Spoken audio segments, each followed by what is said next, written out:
Turkish.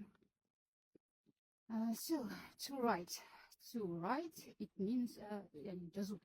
Yeah, for example, what are you writing? What are you writing? And in Arabic, كتب. ماذا أنت تكتب؟ ماذا what نية. ماذا أنت تكتب? And Türkçe, in Turkish, yazmak. Sen ne yazıyorsun? Ya da siz ne yazıyorsunuz?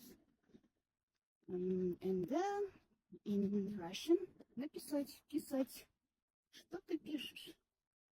And in German, schreiben. Was schreibst du? German, немец тілінің қызық. Was schreibst du?